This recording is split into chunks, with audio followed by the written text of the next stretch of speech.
Ang mga naiwan sa krus ay hindi iniwan ng Diyos.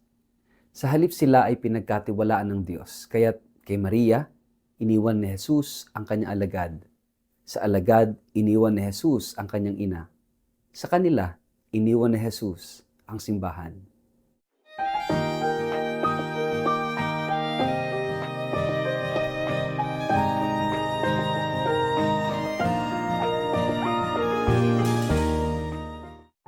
Ang mabuting balita ng Panginoon ayon kay San Juan. Nakatayo sa tabi ng krus ni Jesus ang kanyang ina at ang kapatid nitong babae, si Maria na asawa ni Cleopas at si Maria Magdalena. Nang makita ni Jesus ang kanyang ina at ang minamahal niyang alagad na nasa tabi nito, sinabi niya, "Ginang, narito ang iyong anak." At sinabi niya sa alagad, "Narito ang iyong ina."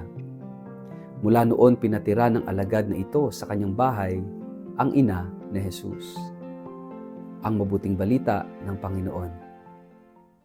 Word of the day, hear what God has to say.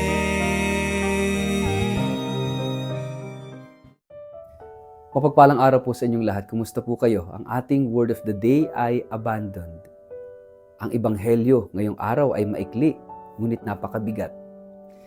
Ilang linya lamang mula sa 19 na kabanata ng ebanghelyo ayon kay San Juan. Ngunit bawat salita ay puno ng sakit, pananampalataya at pananahimik. Sa paanan ng krus, habang ang mundo ay tila gumuho para kay Maria, naroon siya, nakatayo, tahimik, naghihintay. Sa tabi niya ang alagad na minamahal ni Jesus. At sa gitna ng sakit, pagkabigo at pagtatapos ng lahat, binigkas ni Jesus ang isa sa kanyang huling mga salita, "Babae, narito ang iyong anak. Anak, narito ang iyong ina." At mula sa tagpong ito, nais nating pagnilayan ang salitang iniwan, abandoned. Sa buhay natin, ang salitang naiwan ay madalas may kasamang kirot. Naiwan ka ng minamahal, naiwan ka sa laban, naiwan kang nag-iisa, naiwan kang hindi pinili, naiwan kang wala sa plano, naiwan ka sa gitna ng trahedya. At sa ebanghelyo ngayon, sa paanan ng krus, si Maria, ina ni Jesus, ay naiwan.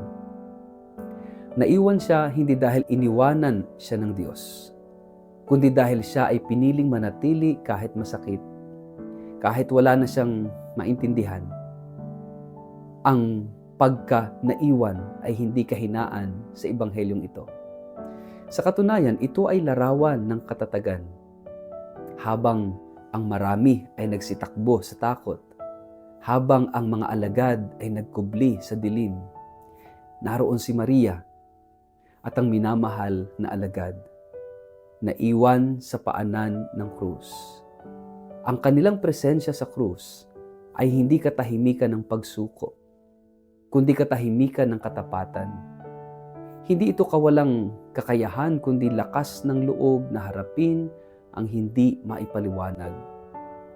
Si Maria bilang ina ay naroon hindi para solusyonan ang krus, kundi upang samahan ang anak na minamahal niya hanggang sa huling hininga nito. Ang alagad ay naroon, hindi para iligtas si Jesus, kundi upang maging saksi sa huling hibla ng pag-ibig.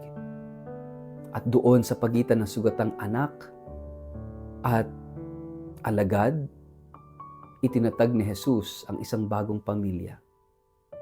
Hindi batay sa dugo, kundi batay sa pananampalataya, sa pag-ibig at sa pananatili sa gitna ng dilim. Ang pagka-naiwan ay isang biyayang mahirap tanggapin.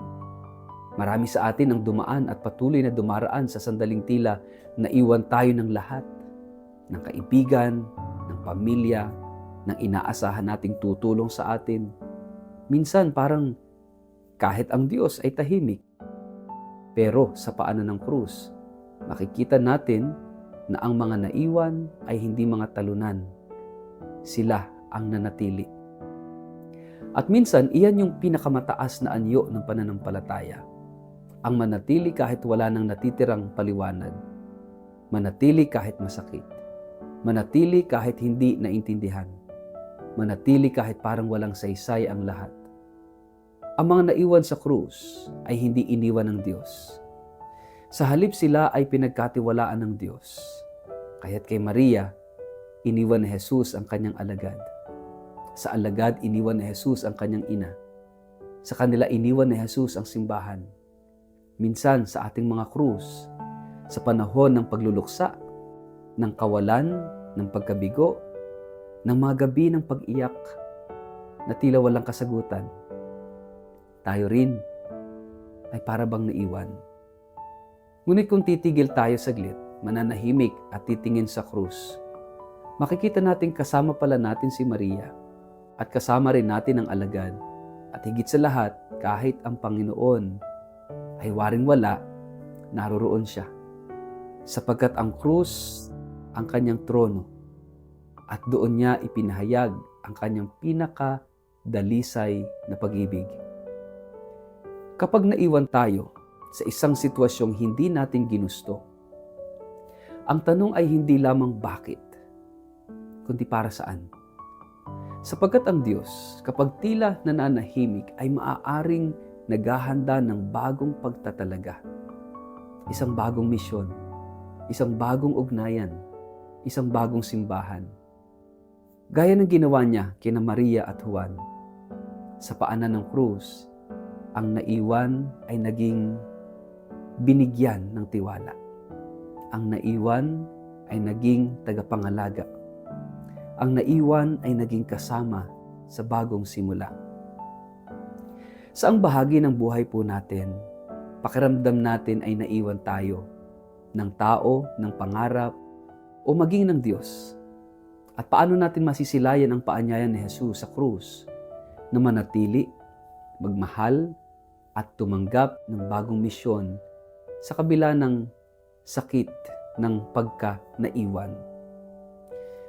Sa ngalan ng Ama at ng Anak at ng Espiritu Santo. Amen. Panginoon, maraming beses kaming naiwan at maraming beses din nararamdaman naming iniwan mo kami. Ngunit sa paanan ng iyong krus, nakita namin si Maria at si Juan, mga naiwan pero hindi pinabayaan. Turuan mo kaming manatili kahit masakit. Turuan mo kaming maghintay kahit walang kasiguruhan. Turuan mo kaming tumanggap ng bagong misyon kahit galing sa luha at sugat. At kung kami man ay muling maiwang mag-isa, ipaalala mo sa amin na sa paanan ng krus, may biyayang hindi namin agad na unawaan. Biyayang magbibigay ng bagong pag-asa. Amen. Pagpalain po kahit ingatan makapangyarihang Diyos, Ama, Anak at Espiritu Santo. Amen.